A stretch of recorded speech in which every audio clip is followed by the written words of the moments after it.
Okay. All right. First. We got to find out what's happening with our guy Joel Embiid, man. We got to figure out what's happening. If you guys don't know who I am, my name is Brandon Jones. And guys, I'm just going to tell you this right now. Okay, I have been a Sixers fan for as long as I think I've been alive.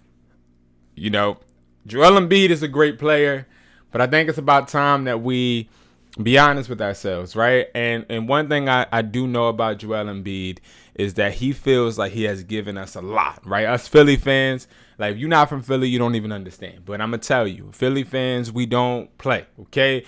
We expect you to go to work. We expect you to put it in your all. We expect you to hustle and grind, right?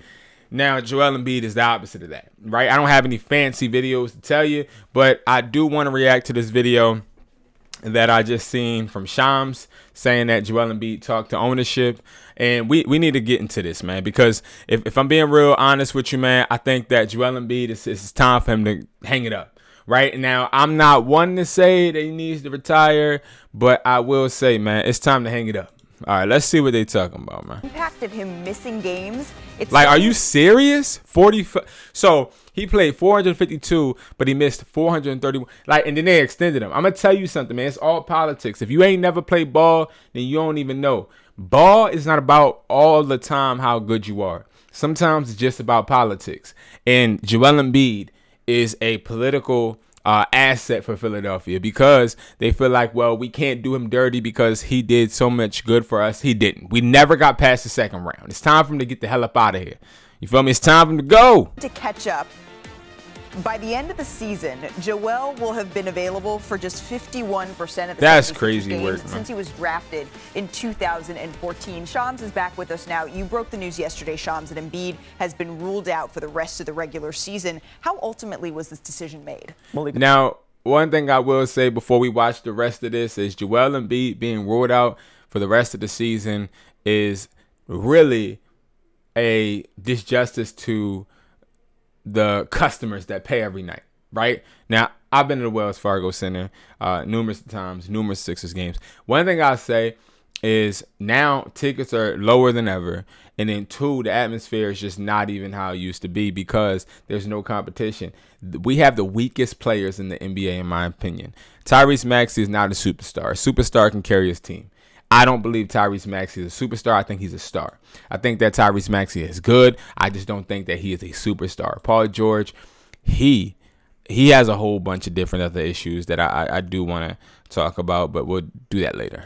This all came to a head over the last couple of weeks, specifically when I'm told Joel Embiid went directly to 76ers owner Josh Harris about the state of his knee and about where the realization he's at with what's in the best of he got tired of playing like a bum. As far as the potential shutdown, because remember, Josh Harris owes Joel Embiid up to $300 million over the next 5 seasons. So the backdrop to all this is that over the last month, we've seen fundamental differences between Joel Embiid and the 76ers as far as Embiid believing that he needs a different treatment approach for this versus the 76ers feeling you play on it, get in better condition, and you could continue. Because they're paying him all that money. This is the situation the 76ers have been dealing with all season, and they've managed the swelling in multiple different ways, including injections monthly, just to get him on the court. But here they are in lockstep. This is all about getting Joel Embiid back on the court in the best sustainable way, and they are in lockstep about that. Wow. Okay. He's never going to be back to the same. He's never going to be on the same level. He's never going to. Now, let me explain to you why.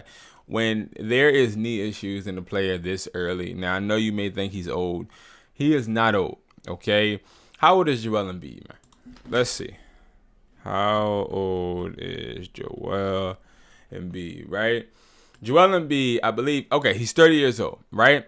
So Joel Embiid being 30 years old, you got Jokic, who is 30 years old. You got this old-ass guy, Paul George, of course. You got Giannis, Anthony Davis. Like, I'm going to be honest with you. Joel Embiid should still be in a good or even better, his prime right now.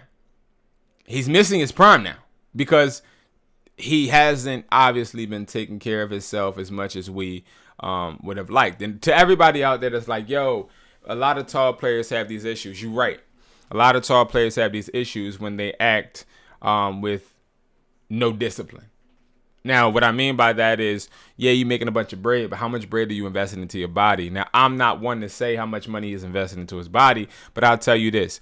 For him to be 30 years old, having all of these issues, knowing that these issues exist, having 2 surgeries already, there would have been like a procedure or a orders of operations that he should have took with his diet, with his exercise, rather than have the team be the one to set these restrictions. He should have been able to set the restrictions for himself. That's my opinion. I feel like maybe he has not taken care of himself the way that he should have.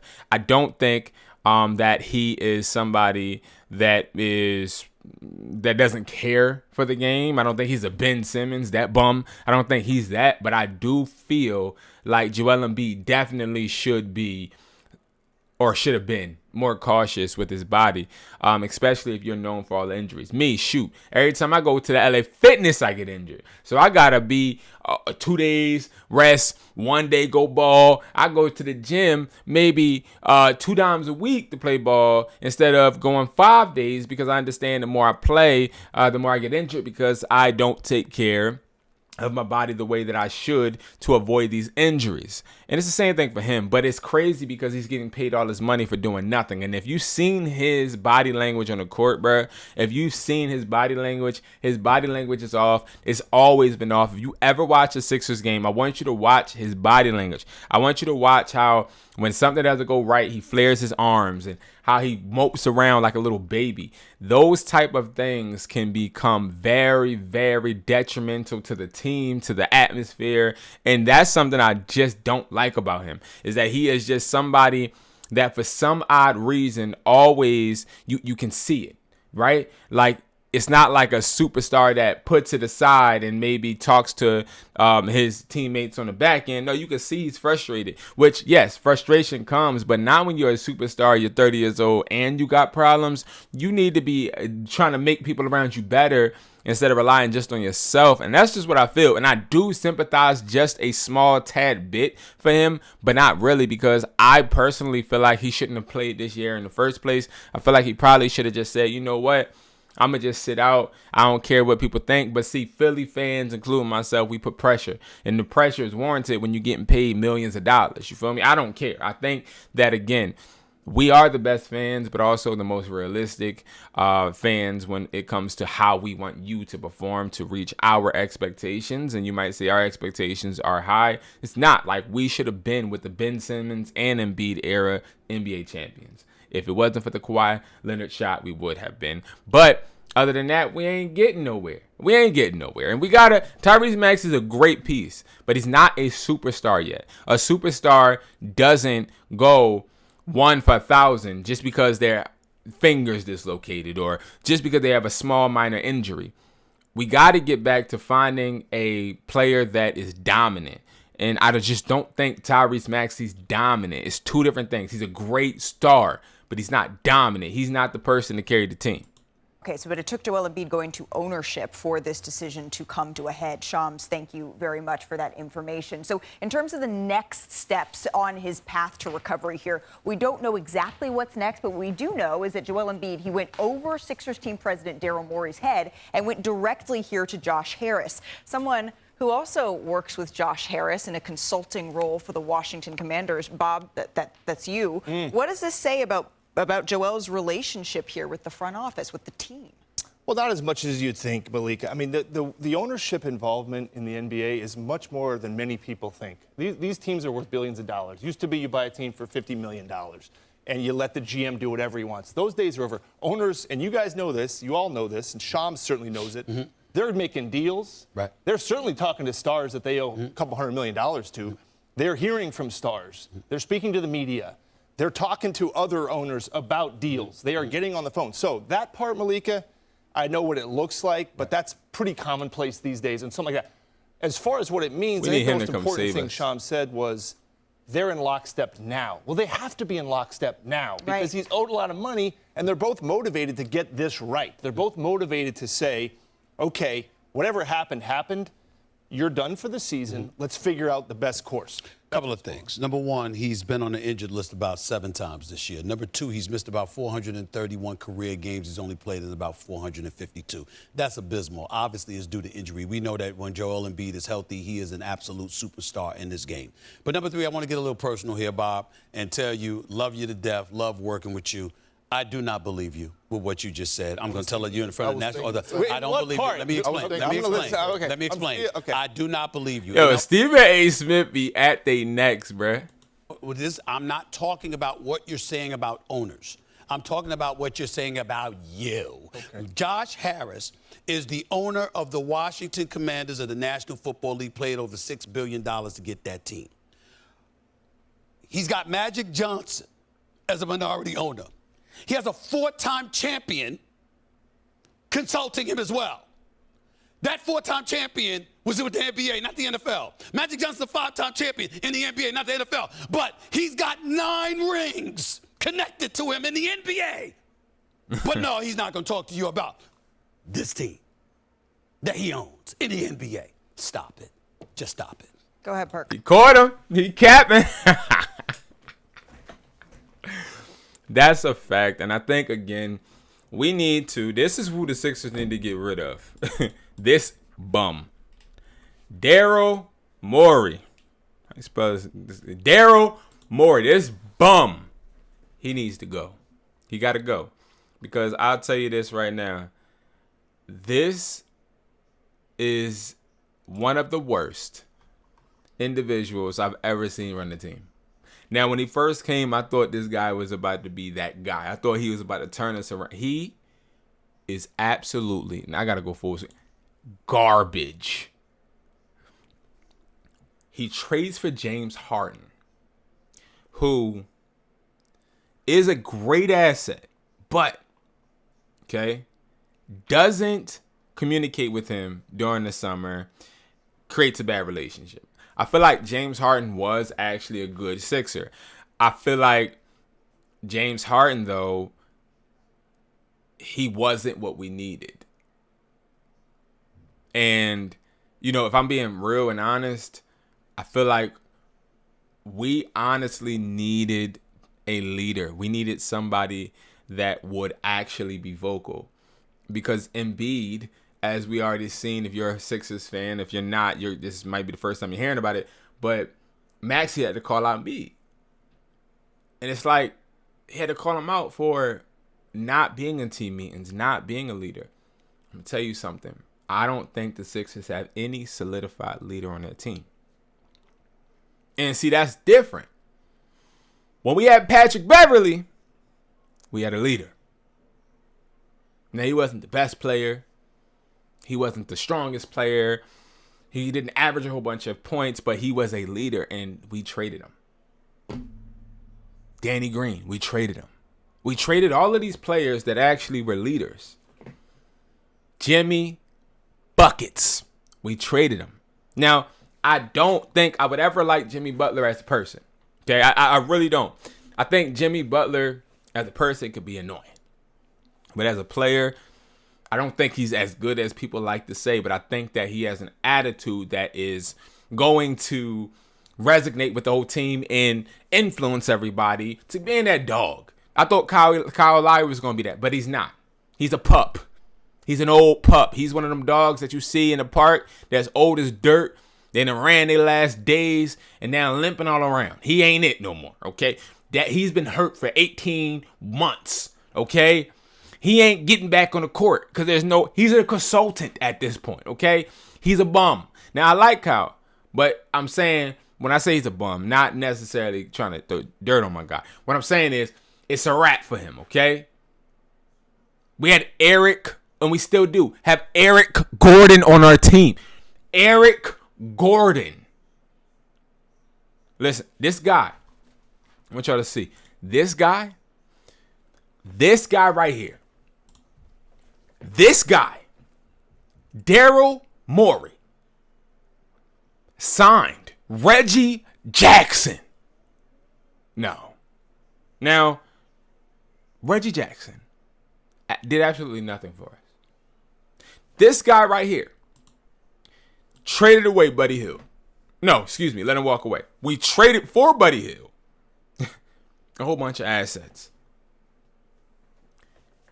And let him walk away. It's like, bro, we need shooting. Buddy be snapping, but he is inconsistent and he has a low IQ. That is true. But again, Daryl Morey, you suck. You have to go. That's it. He has to go. What do you got? I was thinking the same thing. First of all, the great organizations, their general manager is involved. That's number one. Number two, let me leave that there.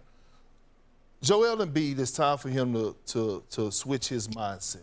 Okay, this is on him, right? He has a history, and everyone knows this, of having bad habits, right? Yep. When he played in the Olympics, guys around him in the Olympics, his teammates, they were tripping out about his bad habits. It's time for him to have a level of accountability. Okay, that's the first thing. The second thing, you also need to involve Tyrese Maxey in this process. Because as I said when we all was on here about a month and a half ago, this is his team now. Right. Because I believe that Joel Embiid is officially done.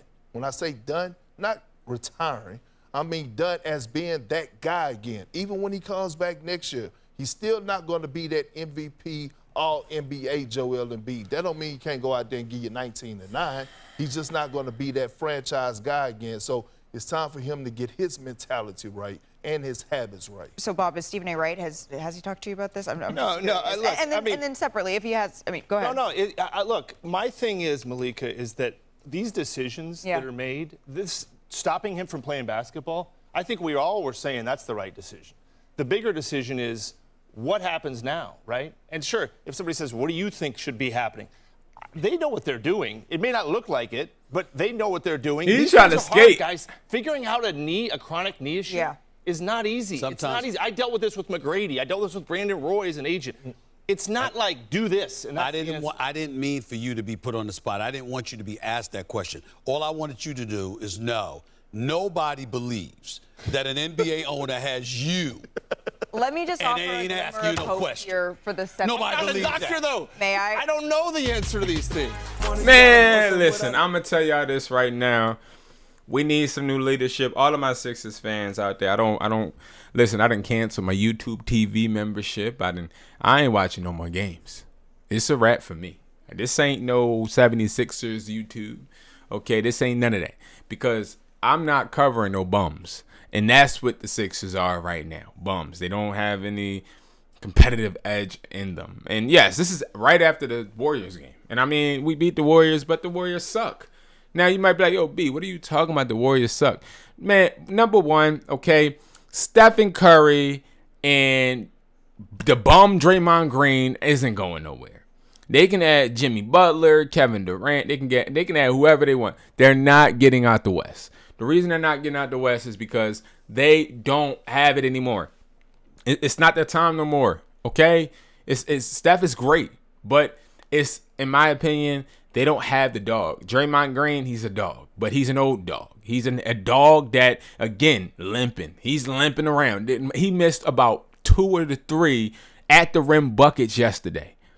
Absolutely crazy. And then you got Buddy Hield, who throws the ball out of bounds every 5 plays. Like, it's like, come on. Like, I get it. Y'all might make a good run, but you're not going nowhere. You're not beating Oklahoma City. You're not beating the teams, the Rockets. You're not beating the teams that got youth. You're not beating them. You're not, okay? And that's my take, guys. And, again, I hope Joel Embiid, you know what I mean? I hope he gets his money, just not with us. And I hope that he works on his knees so he can be able to walk and get a job and do whatever he needs to do in the future, because I think, personally, his time being the number 1 guy with the Sixers is up, which I'm happy. I'm tired of seeing him just passing the ball because he's Joel Embiid.